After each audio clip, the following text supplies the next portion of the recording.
their population health and social determinants of health strategies in a number of different ways. We've actually leveraged a lot of our data and our experience and our technology to develop social determinants of health layers in our analytics platform. So whatever market that you're operating in, or all markets, you can see, where are the areas that need addressing for specific SDOH variables. That's very helpful, again, as we talked about, in helping take a micro approach to addressing needs within a market, so that you're not just kind of spraying and praying, if you will, but you are really focusing with a laser on where to devote your strategies, your dollars, your time, your resources. And then, what's interesting about SDOH population health is that you talk to different businesses, they all sort of have a slightly different definition of what it is or what it means to them. And that's okay, right? This is an innovation lab that everybody's trying to work in to improve the health outcomes of people in their communities. So as sort of a second step beyond the initial analyses that we have done is building a custom analysis with that specific system on what their particular strategies are.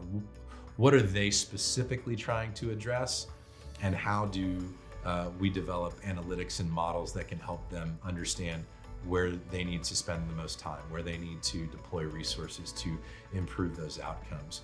So depending on where your focus is can change where specifically you focus your time and your resources. And so analytics in a specific way can address that. We've done a lot of work with Cook Children's in Fort Worth, Texas. They operate in a multi-county area on the west side of the Dallas-Fort Worth Metroplex. They do a lot of great things for children, both inpatient and outpatient. They also have a Center for Child Maltreatment Prevention. And we've done a lot that really relates to social determinants of health. Because a lot of times when you think of child maltreatment, you think of child abuse, you think of a kid being hit, you think of that, and unfortunately, that is an aspect of it. But a lot of times, child maltreatment can be ignorance from a parent, sleeping habits, SIDS, the right kinds of pillows, education in these areas. So we've actually taken data on a number of different types of child maltreatment and profiled and modeled each one of those to help determine where the specific areas are, not just that have had those unfortunate incidents, but where are other sort of households or other areas that are at a higher risk for those same types of behaviors. And it's not necessarily what you think just based on demographics. That was a big revelation, which really helps effectively communicate with city leaders as well as retail and business leaders in the area that also want to volunteer to help the problem.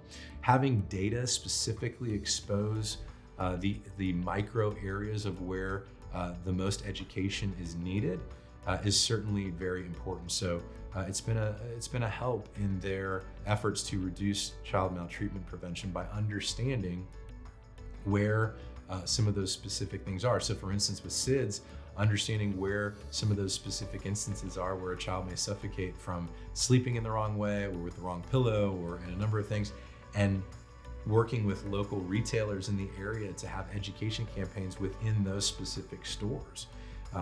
And if business leaders want to discount certain pillows that are kid-friendly, all of those things help. It's gonna take not just health systems, it's gonna take city governments, it's gonna take business leaders, it's gonna take volunteers within the community to work together to increase or improve healthcare outcomes. And so when you can use data to help people understand not just the areas that need addressing, but give them something that's tangible, that they can really, it's not just this, oh gosh, where do I start? It's very specific. These are the issues. This is what we need to do. Then you unleash the creativity of all of those people in the market to attack those specific issues. And you're not wasting time, dollars, resources in areas where that's not as critical of a need. And those things help you win over time.